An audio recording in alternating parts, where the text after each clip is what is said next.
हम लोग थोड़े समय के लिए परमेश्वर के वचन में जाएंगे और बाइबल में पुराने नियम की पुस्तक निर्गमन की पुस्तक को हम लोग खोलेंगे और पहले अध्याय को निकालेंगे, ठीक है। और इस पहले अध्याय को निकाल करके कुछ बातें हैं जो उनको हम समझेंगे और उनको हम सीखेंगे। और मैं आपको ये बताना चाहता हूं कि परमेश्वर के कार्य करने का तरीका और हमारे कार्य करने का तरीका बहुत क्या है, अलग है। परमेश्वर अलग तरह से काम करता है और हम अलग तरह से, वो अलग तरह से सोचता है और हम अलग तरह से सोचते हैं। लेकिन मैं आपको ये बताऊं कि जो भी लाइन परमेश्वर से चली है, जो भी परिवार परमेश्वर से चला है, उसमें हमेशा प्रॉब्लम्स आई हैं, हमेशा उसमें क्या आई है, दिक्कत आई है। यीशु मसीह जब दुनिया में पैदा होने वाला था तो ये आसान नहीं था। क्या था? मुश्किलें बढ़ गई थी। और भी तो दुनिया में लोग पैदा हो रहे थे, पर क्योंकि यीशु पैदा होने वाला था तो क्या हो गया, दिक्कतें बढ़ गई। राजा ने हुक्म निकलवा दिया कि उसी के साल के जो भी 2 साल तक के बच्चे उनको क्या करो, भरवा दो। क्यों ऐसा करा दो? क्योंकि वो नहीं चाहते, शैतान नहीं चाहता कि परमेश्वर का कोई भी जन मैदान के अंदर युद्ध के लिए उतरे और वो खड़ा हो जाए। हालेलुया। क्योंकि शैतान और उसकी शक्तियां हमेशा इस खोज में रहती हैं कि वो परमेश्वर के काम को रोक सके। हालेलुया। और ऐसा नहीं, ये सब सबके साथ में है। और मैं आप बताऊंगा कि जितना भी आप प्रभु में थोड़ा सा आगे की तरफ बढ़ोगे तो प्रभु का वचन कहता है, थोड़ा सा तीमुथियुस की जो पत्री है इसको हम लोग खोलेंगे, ठीक है। और तीमुथियुस में लिखा है कि वे सब लोग जो प्रभु के साथ भक्ति और धर्म के साथ अपने जीवन को बिताएंगे वो सब के सब क्या करेंगे, सताए जाएंगे, ठीक है। बाइबल बताती, इंग्लिश में बहुत अच्छा लिखा है कि all those who would like to live a godly life in Christ Jesus they shall be persecuted. उनको क्या किया जाएगा, सताया जाएगा। और ये सताव जो होता है, मैं आपको बताऊं, ये कहां से आएगा, ये कहीं से भी आ सकता है। जब सताव आता है तो सताव हमें क्या करता है, सताव हमें निराश करता है और सताव हमको क्या करता है, परमेश्वर से दूर जाने के लिए मजबूर कर देता है कई बार। तो इसलिए अभी मुझे वो वचन नहीं मिल रहा, मैं बाद में आपको बताऊंगा। पर मैं आपसे बताना चाहता हूं कि परमेश्वर वास्तव में महान परमेश्वर है। परमेश्वर आपके और मेरे जीवन को आशीषित करना चाहता है। और जैसे जैसे हम प्रभु में बढ़ेंगे तो हम सताव के दौरान चलेंगे, और ये सच्चाई है। हालेलुया। जोर से बोलेंगे हालेलुया। और इसीलिए मैं आपका ध्यान को ले जाना चाहता हूं निर्गमन की पुस्तक और उसके पहले अध्याय में, जहां पर क्या हो रहा है, वहां परमेश्वर के लोगों को सताया जा रहा है। क्या किया जा रहा है, सताया जा रहा है। जब यीशु मसीह इस दुनिया में था तो बाइबल में लिखा है उसके भाई भी उस पर विश्वास नहीं करते थे। और ये बात सच है। उसके अपने घर वाले भी उस पर विश्वास नहीं करते थे, उसके अपने भाई भी उस पर विश्वास नहीं करते थे। क्यों? क्योंकि सेवा इतनी आसान नहीं है। बाइबल एक हम भजन भी गाते हैं, गर यीशु को अपना कहना, जैसे कांटों की राह पे चलना और सच्चे मसीही बनना, संग क्रूस को उसके मरना। हालेलुया।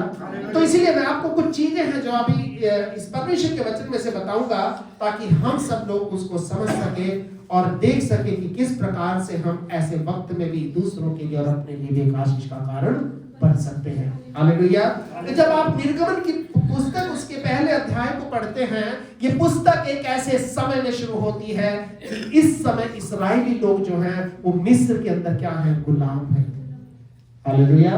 गुलाम होने का मतलब कि वो अपनी इच्छा पूरी नहीं कर सकते, उनके जीवन में इच्छा किसी दूसरे की पूरी हो रही है, इसलिए वो क्या है, गुलाम है। वो जो करना चाहते वो नहीं कर सकते, उनको बना बना खाना दिया जाता है। उनका खाना इस बात पर डिपेंड करता है कि बनाने वाले को क्या अच्छा लगता है। अगर आज आपके घर में खाना बन रहा है और आपके मनपसंद का बन रहा है तो आप बहुत आशीषित लोग हैं, क्योंकि आप चूज कर सकते हैं कि भाई मुझे आज क्या खाना है। दुनिया में कितने लोग ऐसे हैं जिनके पास एक मेनू दिया जाता है कि सोमवार को दाल रोटी मिलेगी, मंगल को आपको आलू टमाटर मिलेंगे, इस दिन तुझे ये मिलेगा, इस दिन तुझे ये मिलेगा।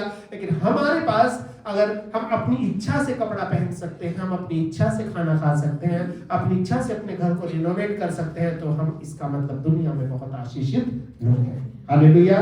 तो इसलिए ये कहानी शुरू होती है कि इस समय इस्राएली लोग जो थे ये मिस्र की गुलामी में थे। और मैंने आपको बताया जब कभी भी परमेश्वर के लोग उसकी इच्छा के अनुसार जिंदगी नहीं बिताते थे तो परमेश्वर उनको उनके शत्रुओं के हाथ में सौंप देता था। और शत्रुओं के हाथ में तो सौंप देता था पर नजर पूरी रखता था।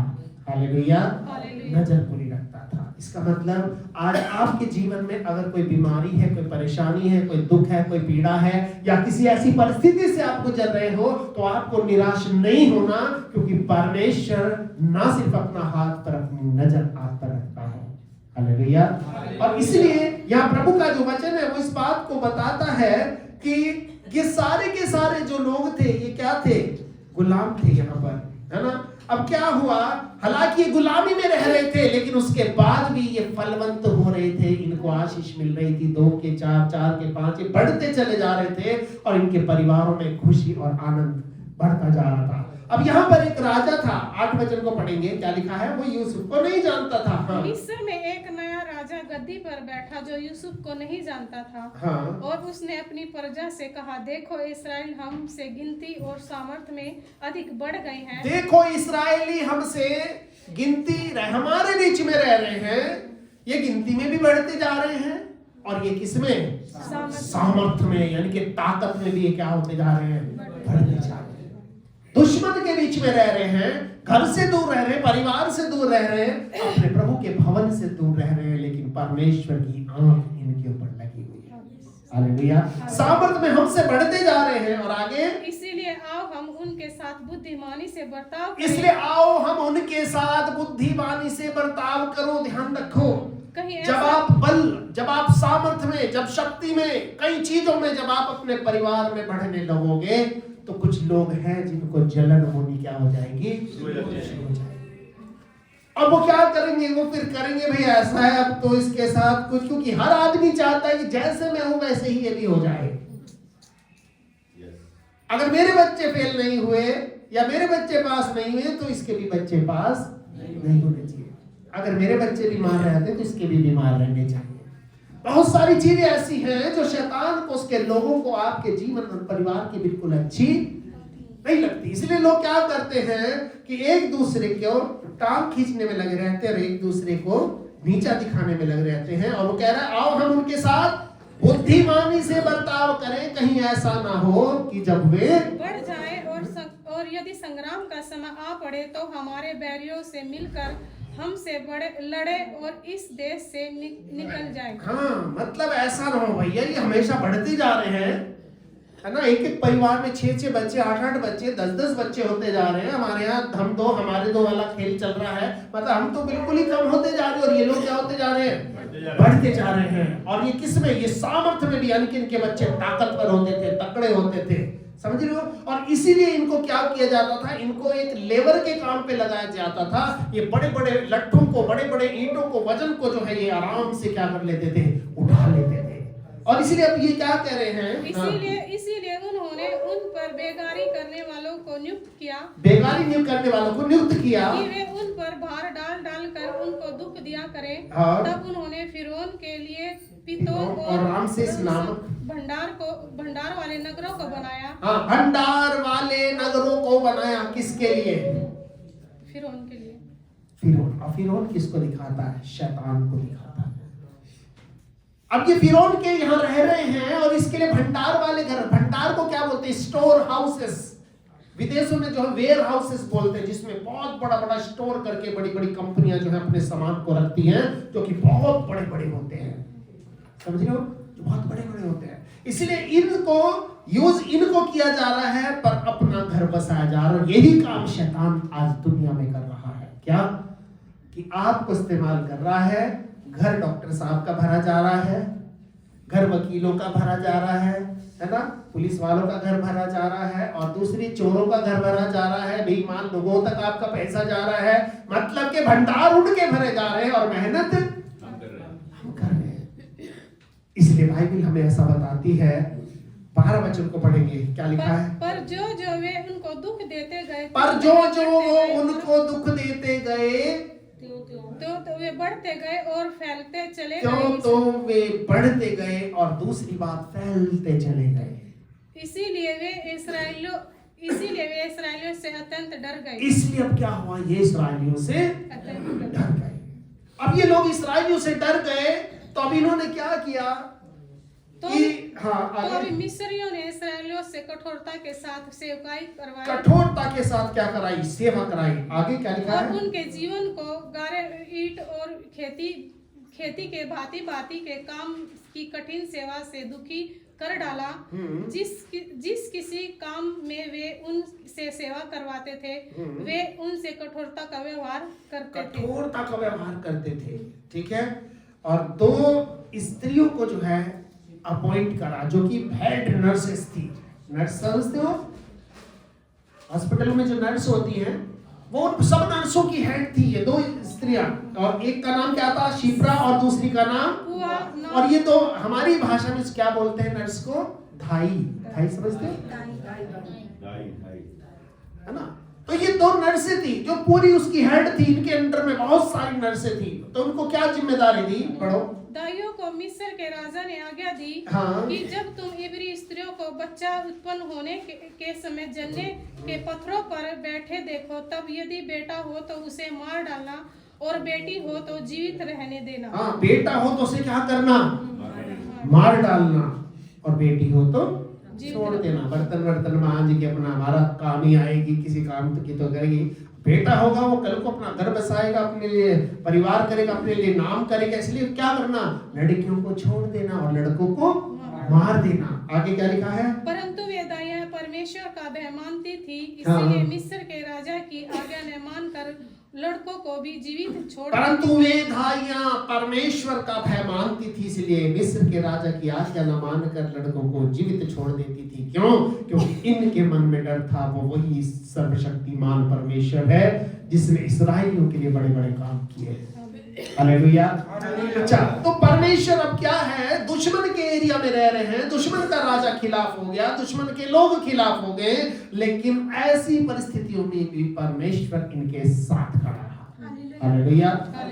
सब कुछ खिलाफ में है, लेकिन परमेश्वर ने क्या कर दिया, भाइयों को भी इनके फेवर में कर दिया कि नहीं, लड़कों को भी छोड़ो। हाँ, फिर आगे क्या लिखा है, तब मिस्र के राजा ने उनको बुलाकर पूछा, तुम जो लड़कों को जीवित छोड़ देती हो, ऐसा क्यों तो करती हो? इसका मतलब राजा की आंख लगी हुई थी, देखना चाहता था कि ये काम ठीक से कर रहे हैं या नहीं कर रहे हो। कह रहे तुम लड़कों को भी छोड़ देते हो। हाँ, फिर दाइयों ने फिरौन को उत्तर दिया कि इब्री स्त्रियां मिस्री स्त्रियों के समान नहीं है। कि इब्री स्त्रियां, वो जो परमेश्वर के लोगों की स्त्रियां हैं, वो तेरे जैसे देश वाले लोगों की स्त्रियों के जैसे नहीं है कि 15 दिन पहले हाय हाय करना शुरू कर दिया। क्योंकि उनके यहाँ जब बच्चा पैदा होता है तो पता भी नहीं चलता किस समय पैदा होता है। हालेलुया। आपने आज भी अपने गली मोहल्ले में देखा होगा, कुछ ऐसी बात होती है तो 15-20 दिन पहले हल्ले मचने शुरू हो जाते हैं, जी क्या हुआ। लेकिन कुछ ऐसे भी घर होते हैं जहाँ पता चला भाई ये तो अपने को हो गया। ऐसा भी होता है। और इसलिए यहाँ प्रभु का वचन कहता है, इसलिए कि परमेश्वर ने दाइयों के साथ भलाई की और वे लोग बढ़कर बहुत क्या हो गए, सामर्थी हो गए। और आगे क्या लिखा है, और दाइयां इसीलिए कि परमेश्वर का भय मानती थी, इसलिए कि दाइयां परमेश्वर का भय मानती थी, उसने उनके घर बसाए। हालेलुया। किसने बसाए? परमेश्वर ने। इसका मतलब जो परमेश्वर के लोगों की मदद करेगा, चाहे वो कोई भी क्यों ना हो, वो आशीषों से भर जाएगा। हालेलुया। और उसका घर बस जाएगा। उसने उनके क्या बसाए? घर बसाए। अब यहां पर एक और परिस्थिति आ गई कि फिर उसने क्या करा, सारी प्रजा के लोगों को बोल दिया, भैया दाइयां तो कहने में है नहीं, एक काम करो, अब तुम लोग खड़े हो जाओ। 22 वचन ध्यान से पढ़ना, क्या लिखा है। तब फिरौन ने अपनी सारी प्रजा के लोगों को आज्ञा दी, इब्रियों के जितने बेटे उत्पन्न हो उन सबों को तुम नील नदी में डाल देना। क्या लिखा है? सारी प्रजा के लोगों को, एक एक नागरिक को वहां के बता दिया कि भाई अगर कहीं भी किसी को दिखाई दे जाए तो बेटे को उठाओ और नील नदी में क्या कर दो, डाल दो। और सब बेटियों को जीवित रहने और देना। बेटियों को रहने देना। ठीक है, आगे इसमें क्या लिखा है, ऐसी ही परिस्थिति में जब यीशु मसीह दुनिया में आया तो उस समय 2-2 साल के बच्चों को क्या कर रहे थे, मार रहे थे। परिस्थितियां अच्छी नहीं थी। जब प्रभु का आत्मा काम करता है या जब प्रभु दुनिया में कुछ करना चाहता है तो वो ये दिखा देता है कि परमेश्वर असंभव में से संभव करने वाला परमेश्वर है। हालेलुया। वो असंभव से संभव करने वाला परमेश्वर है। और आगे इसी परिस्थिति में क्या हुआ, लेवी के घराने की एक पुरुष ने एक लेवी स्त्री को ब्याह लिया और वह स्त्री गर्भवती हुई और उसको एक पुत्र उत्पन्न हुआ। ये देख कर कि बालक कैसा है, सुंदर है। उसे 3 महीने तक क्या करा, छिपा रखा, किसी पड़ोसी को ना पता चल जाए। जान बचानी है बच्चे की, चुपचाप छिपा रखो। अब छोटा बच्चा छिपता तो नहीं है, क्या करेगा, छोटा बच्चा आपके घर में है, आपसे कहे बेटा छुप जाओ तो छुप जाएगा, तो रोएगा, चिल्लाएगा, किलकारी मारेगा, आप पूरे घर में पता चल जाएगा इस घर में छोटा बच्चा रहता है। अब क्या हुआ, हाँ, जब वह उससे और छिपा न सकी, हाँ, तब उसके लिए सरकंडों की एक टोकरी लेकर हाँ, उस पर चिकनी मिट्टी और राल लगाई, हाँ, और उसमें बालक को रखकर नील नदी के किनारे कांशों के बीच छोड़ा। हाँ, कहाँ छोड़ दिया, इससे पहले कि कोई दूसरा पैर पकड़ के इसे नदी में फेंक दे, इस बच्चे को तरीके से मैं क्या करूंगी, एक टोकरी में बहा दूंगी। ये नदी बहाते बहाते मेरे बच्चे को दूर ले जाएगी, कम से कम इसका कत्ल, इसकी मौत मैं अपनी आंख के सामने नहीं देख पाऊंगी। ये माँ का सोच है, मेरा बच्चा मरेगा, ठीक है, मुझे मालूम इसको मरना है, लेकिन चूंकि ये परमेश्वर के परिवार का बच्चा है, मैं अपनी तरफ से पूरी कोशिश करूंगी बच्चा मेरा क्या हो जाए, बच जाए। अब देखो इस बच्चे को क्या किया, टोकरी में क्या करा, सरकंडों के बीच में छोड़ आई। और उस बालक की बहन जो थी, वो बड़ी बहन थी, वो दूर से क्या करती रही, खड़ी रही, देखे उसका क्या हाल होगा। किसी की नजर में आता है, कोई पकड़ के मार देता है, छोटा बच्चा है, कोई कुछ भी कर सकता है, क्योंकि दुश्मन चारों तरफ थे। उन चारों तरफ दुश्मन होने के बावजूद भी अभी यहाँ एक चमत्कार होता है, क्या लिखा है, तब फिरौन की बेटी नहाने के लिए नदी के किनारे आई। तब फिरौन की बेटी नहाने के लिए नदी के किनारे आई। उसकी सखियां नदी के किनारे किनारे टहलने लगी और तब उसने कांसों के बीच टोकरी को देखकर देखा, ये किसी इब्री का क्या होगा, बालक होगा। और परमेश्वर ने उस राजा की कौन थी, वो बेटी थी, उसके मन में उस बच्चे के लिए क्या भर दी, दया भर दी। हालेलुया। सब कुछ दुश्मन चारों तरफ थे, सब बात सही थी, जीवन का कोई साधन नहीं था, लेकिन ऐसे वक्त में भी बाइबल में लिखा है कि संकट में मैं तेरे क्या रहूंगा, साथ रहूंगा। संकट था, बच्चा मर सकता था, ऊपर से फिरौन जिसने ऑर्डर निकाला उसकी खुद की बेटी, और वो आई भी कहां पे, जहां पे वो क्या था, बच्चा था। इसका मतलब उसको भेजने वाला कौन था, परमेश्वर। हालेलुया। एंड टाइम पर मदद करने वाला कौन है, हमारा परमेश्वर। जब दिखाई देता, अभी सुबह मैंने बताया था, जब हमें दिखाई देता एक एंड आ गया, अब खत्म, रास्ता आ गया, उसी जगह के बैंड आ जाता है और वहीं से जीवन फिर शुरू हो जाता है। हालेलुया। परमेश्वर के लोगों, उसके परिवारों में बहुत सारी चीजें ऐसी आती हैं जो शैतान बिल्कुल पसंद नहीं है और वो उसको खत्म करना चाहता है, लेकिन प्रभु का हाथ हमारे सर पर होना चाहिए, कुछ भी नहीं हो सकता। हालेलुया। आगे इसमें लिखा है, क्या लिखा है, तब उसने कांशों के बीच टोकरी को देखकर हाँ, अपनी दासी को उसे ले आने के लिए भेजा। हाँ, जब उसने उसे खोलकर देखा कि एक रोता हुआ बालक है, हाँ, तब उसे तरस आया और उसने कहा, हाँ, यह तो किसी इब्री का बालक होगा। हाँ, जब उसे खोल कर देखा तो ये एक रोता हुआ बालक है, तो उसे देखकर क्या आया, तरस। ये कौन सा तरस था, यहाँ जो तरस के लिए शब्द इस्तेमाल हुआ है, ये वो वाला तरस था जब उड़ाऊ पुत्र लौट कर अपने घर जाता है तो उसका पिता क्या करता है, 3 चीज उसके हाथ में देता है। पहली बात अंगूठी। अंगूठी का मतलब कि आज से जो भी कुछ मेरा है वो सब कुछ तेरा हो गया, और जो कुछ तेरा है वो आज से सब कुछ। दूसरी चीज क्या देता है, उसके पैरों में चप्पल देता है। इसका मतलब कि तू अब मेरे लिए दास नहीं है, अब तू मेरे घर का सदस्य है। क्योंकि पहले जमाने में दास जो होते थे वो अपने मालिक के आगे चप्पल पहनकर खड़े नहीं हो सकते थे। तीसरी चीज क्या थी? अच्छे से अच्छा वस्त्र। हालेलुया। वस्त्र क्या थी? पहचान थी। वस्त्र क्या थी? पहचान थी। इस बच्चे की पहचान बदल गई, इस बच्चे का जीवन बदल गया। क्यों? क्योंकि इस बच्चे के पीछे किसका हाथ था? और फिर देखो आगे और एक बड़ी मजे की बात है, क्या लिखा है? 7 वचन को पढ़ेंगे। तब बालक की बहन ने फिरौन की बेटी से कहा, हाँ। क्या मैं जाकर इब्री स्त्रियों में से किसी दाई को तेरे पास बुला ले आऊं? हाँ, ऐसा करूं क्या मैं जो इब्रानी जो स्त्रियां हैं, जो इस्राएल की जो स्त्रियां हैं, क्या उनमें से मैं किसी को बुला के ले आऊं जो तेरे बच्चे को दूध भी पिलाया करे? और वो पकड़ के किसको ले आई? किसी की मां को ले आई। क्या लिखा है आगे? बुला ले आऊं जो तेरे लिए बालक को दूध पिलाया करे। हाँ। फिरौन की बेटी ने कहा, जा। हाँ। तब लड़की जाकर बालक की माता को बुला ले बालक की माता को क्या कर लाएगी? बुला ले आई। हाँ, आगे। फिरौन की बेटी ने उससे कहा, हाँ। तू इस बालक को ले जाकर मेरे लिए दूध पिलाया कर। हाँ। और मैं तुझे मजदूरी दूंगी। हाँ। तब वह स्त्री बालक को ले जाकर दूध पिलाने लगी। हाँ। जब बालक कुछ बड़ा हुआ, हाँ। तब वह उसे फिरौन की बेटी के पास ले गई। हाँ। और वह उसका बेटा ठहरा। अब वो उसका क्या हो गया? बेटा ठहरा। हालेलुया। परमेश्वर ने कहां से उठाकर इसको कहां पहुंचा दिया? राजमहल में पहुंचा दिया। हालेलुया। इसीलिए तो हमने बाइबल में पढ़ा था, ये हमारी दृष्टि में अद्भुत है क्योंकि ये परमेश्वर की ओर से हुआ है। जब परमेश्वर के लिए आप कुछ करते हो तो परमेश्वर चुप नहीं बैठता है। और लिखा है जो बालक बड़ा हो गया, और क्या लिखा है कि उसका बेटा था, तब उसने ये कहकर उसका नाम क्या रखा? मूसा रखा कि मैंने इसको जल से टेकन आउट ऑफ वाटर, पानी में से मैंने इसको लिया है। हालेलुया।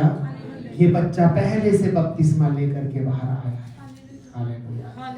क्योंकि इसके ऊपर किसका हाथ है? अब यहाँ पर इसको हम यहीं पर खत्म करते हैं। 3रा अध्याय जब शुरू होता है, क्या लिखा है? मूसा अपने ससुर नहीं, 7वें वचन से पढ़ेंगे। फिर यहोवा ने कहा, मैंने अपनी प्रजा के लोग जो मिस्र में है उनके दुख को निश्चय देखा है। हाँ। और उनको उनकी जो चिल्लाहट परिश्रम कराने वालों के कारण होती है उस पर भी मैंने सुना है, उनकी पीड़ा पर मैंने चित्त लगाया है, इसलिए अब मैं उतर आया हूँ कि उन्हें मिस्रियों के वश। एक मिनट, अब मैं उतर आया हूँ, पर मेरे उतरने से पहले मैंने किसी को उतार दिया है ताकि ये लोग जो है इन लोगों की अगुवाई करेगा, इन लोगों को निकाल कर मिस्र में से उस अपने अच्छे और बड़े देश में ले जाएगा जिसमें दूध और मधु की धाराएं बहती हैं। बात समझ में आई? इससे पहले कि परमेश्वर आपके लिए कुछ करे, परमेश्वर उस काम को करने वालों के लिए आपके लिए पहले से क्या कर देता है? तैयार कर देता है। क्या करता है? पहले से तैयार कर। क्योंकि ये सब कुछ कौन कर रहा था? परमेश्वर। आप जो यहाँ बैठे हैं, क्यों बैठे हैं? क्योंकि आपको यहाँ परमेश्वर ने बैठाया हुआ है। हालेलुया। और जो भी कुछ आपके जीवन में हो रहा है, आप ये बात मान लो, बिना परमेश्वर की मर्जी से कुछ भी नहीं हो सकता। चाहे वो अच्छा हो रहा है, चाहे वो अगर बुरा हो रहा है तो वो आपको कुछ सबक सिखा के जाएगा, और अच्छा हो रहा है तो वो आपको आशीषित करके जाएगा। हालेलुया। और इसलिए हम प्रभु के वचन में हम पढ़ते हैं 3रे अध्याय में परमेश्वर अब लोगों से कहता, अब मैं उतर आया हूँ, पर मैंने खुद उतरने से पहले किसी और को तुम्हारे उतार रखा है। और उस व्यक्ति को जिसको उतार रखा है उसको कहां भेजा? उसने ट्रेनिंग पर भेजा। कहां पर? अपने ससुर के साथ 40 साल तक उसकी क्या करी? भेड़ बकरियां चराई। 40 साल तक परमेश्वर ने उसको वहां पर क्या किया? तैयार किया, उसको नम्र बनना सिखाया। क्या सिखाया? क्योंकि ये बहुत गुस्सेबाज था। कैसा था? और गुस्सा कैसे देखते हैं? बाइबल में एक जगह लिखा है कि एक बार 13 वचन पढ़ेंगे, 2 का 13। 2 व्यक्ति जो हैं आपस में मारपीट कर रहे थे, ठीक है?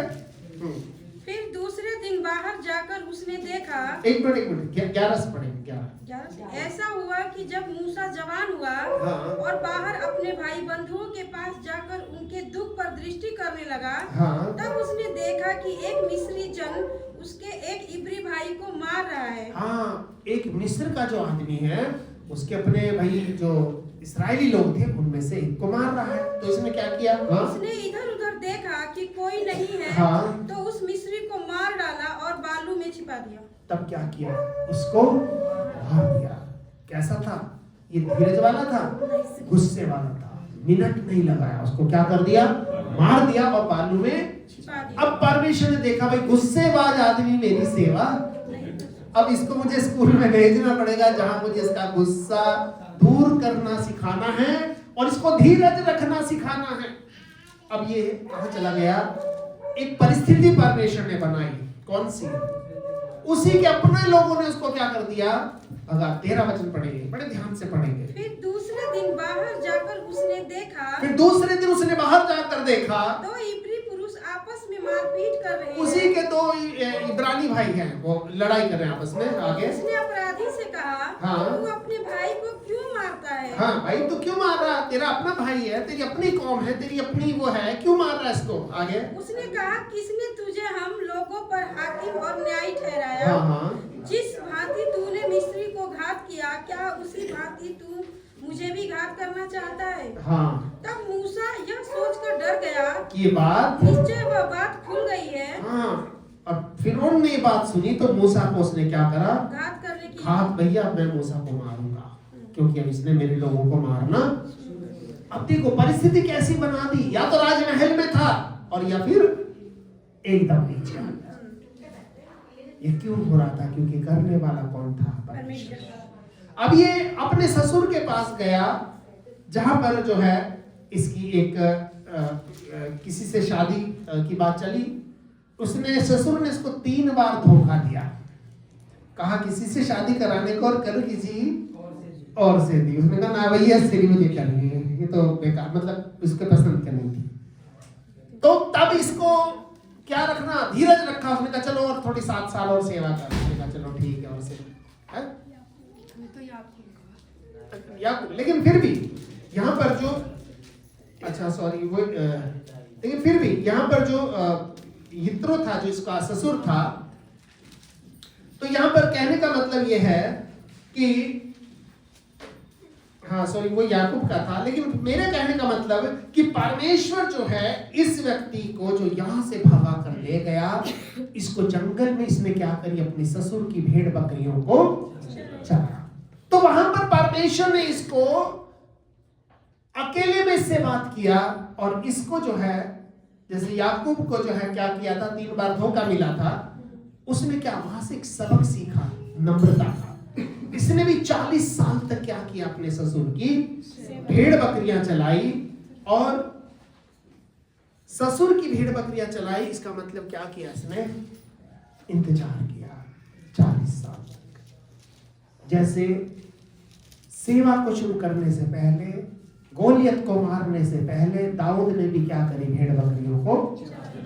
और भेड़ बकरियों को चराना उस समय छोटी बात नहीं थी। आदमी ढूंढा नहीं मिलता था।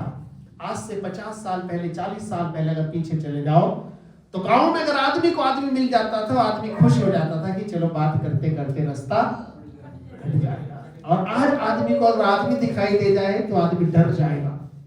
पहले आदमी जानवर से डरता था, अब आदमी जानवर से नहीं डरता। जानवर से तो आपका बच्चा भी नहीं डरेगा। आज आदमी आदमी से डरने लगा क्योंकि जानवर का रूप अब आदमी ने रख लिया है।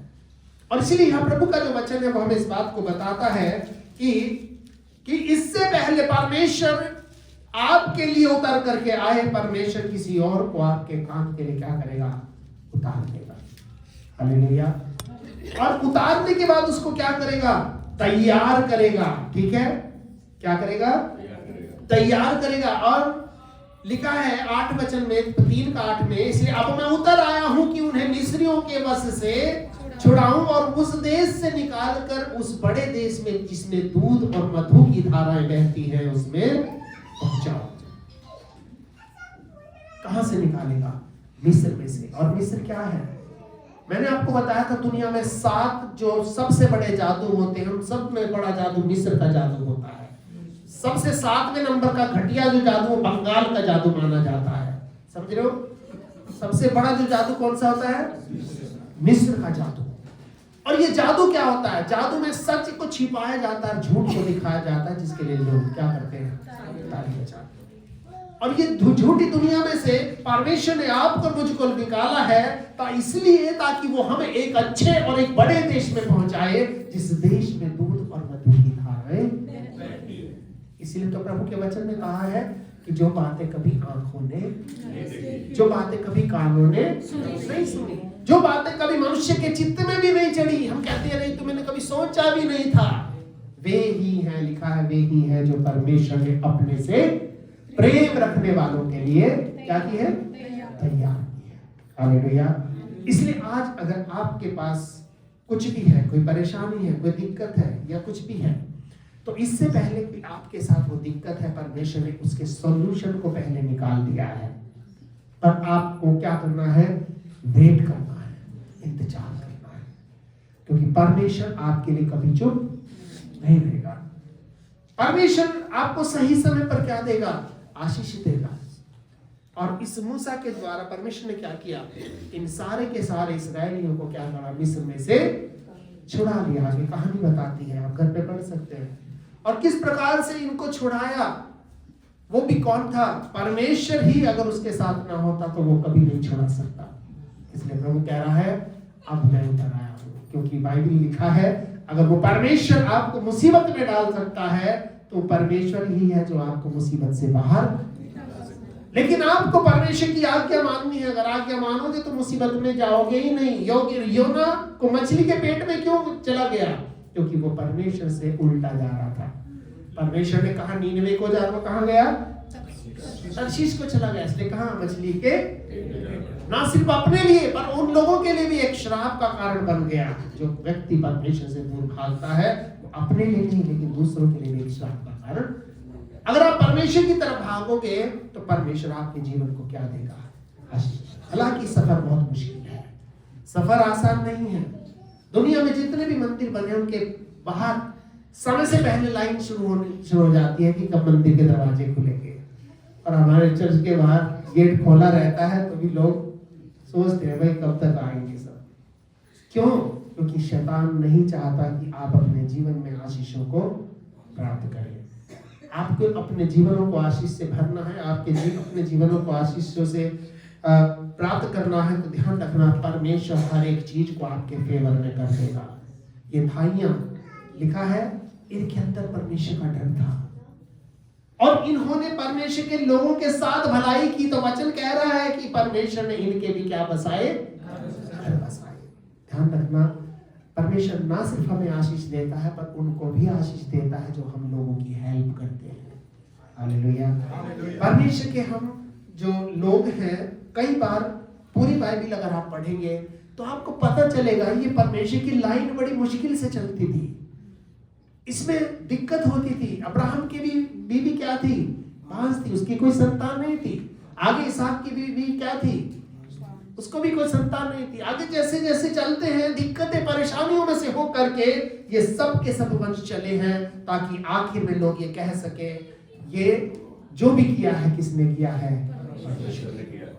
आप रुत की कहानी के अंदर पढ़ते हो, 2 अध्याय के पहले वचन में लिखा है जो सब कुछ छोड़कर अपनी सास के साथ आ गई, वो एक खेत में बैठे हुए थे और बाइबल में लिखा है कि संयोग से वो जिस खेत में थे या किस खेत में वो गई थी वो उसके कुटुंबी का था। ये संयोग था। इस कहानी में भी संयोग है कि संयोग से वो ना, क्योंकि नदी वो छोटी मोटी तो थी नहीं, कोई छोटी सी तालाब है, छोटी सी ट्यूबवेल है, आगे नहाने। इतनी बड़ी नदी है, कहीं भी नहा सकती थी, पर वहीं क्यों नहाई? क्योंकि परमेश्वर उसको वहां नहाने के लिए, क्योंकि परमेश्वर उस बालक से मिला था। हालेलुया। और उस बालक को फिर वो कहां ले गई? अपने घर ले गई और उस बालक का जीवन जो है क्या हो गया? बच गया। अबूझ बालक था, वो समझदार हो गया और परमेश्वर ने अब जीवन बच गया, राजा के महल में पहुंच गया। अब सब उसने सोचा चलो तो मजे आके मैं राजा का बेटा जो मर्जी कर सकता हूँ, जहां मर्जी घूम सकता हूँ। वहां पे फिर दिक्कत आ गई। क्यों? क्योंकि परमेश्वर अपना काम कराने के लिए उसको दुनिया में भेजा था, राजा का सुख लेने के लिए उसको दुनिया में नहीं भेजा। इसलिए आपके साथ जो भी कुछ हो रहा है वो इसलिए हो रहा है क्योंकि परमेश्वर की कोई योजना है जो आज आपको समझ में नहीं आ रही। पर एक समय आएगा आप भी कह सकते हो दाऊद के समान कि यहोवा मेरा चरवाहा है और मुझे कोई घटी नहीं। हालेलुया। तो परमेश्वर इस वचन के द्वारा हम सबको आशीष दे। आइए हम सब लोग अपनी अपनी आंखों को बंद करेंगे और अपने सरों को सर्वशक्तिमान प्रभु के सामने सर झुकाएंगे और हम लोग इस समय मिल करके प्रार्थना करेंगे। प्रभु जी, तेरे वचन के अंदर हमने देखा है कि किस प्रकार से प्रभु परमेश्वर जब कोई व्यक्ति को दुनिया में तू भेजता है या किसी व्यक्ति को जब तू चुन लेता है, कई बार बहुत सारी परिस्थिति उसके साथ या बहुत सारी चीजें उसके साथ एबनॉर्मल होनी शुरू हो जाती है और हम सोचते हैं प्रभु ऐसा कैसे हो सकता है, या उनके साथ ऐसा कैसे हो सकता है, या वो व्यक्ति ऐसा क्यों कर सकता है। लेकिन प्रभु हम एक बात को जानते हैं, जिसको तू चुन लेता है उससे तू अपना काम कराता है, ना कि दूसरे का काम कराता है। क्योंकि जब किसी को चुन लेता है तू दाम देकर किसको खरीद लेता है, और जिसको तू खरीद लेता पिता परमेश्वर फिर उसके ऊपर तेरी हुकूमत चलती है, तेरा अधिकार चलता है और तेरी उसके ऊपर प्रभुता भी चलती है। और पिता इस समय तेरे दास होने के नाते मैं प्रार्थना करता हूँ हर एक भाई के लिए, बहन के लिए, बच्चे के लिए, बुजुर्ग के लिए जो आज यहाँ पर तेरे चरणों में बैठे हैं, इनके जीवन को, इनके परिवार को अपनी आशीषों से, अपनी बरकतों से और अपनी उपस्थिति से आप परिपूर्ण करें।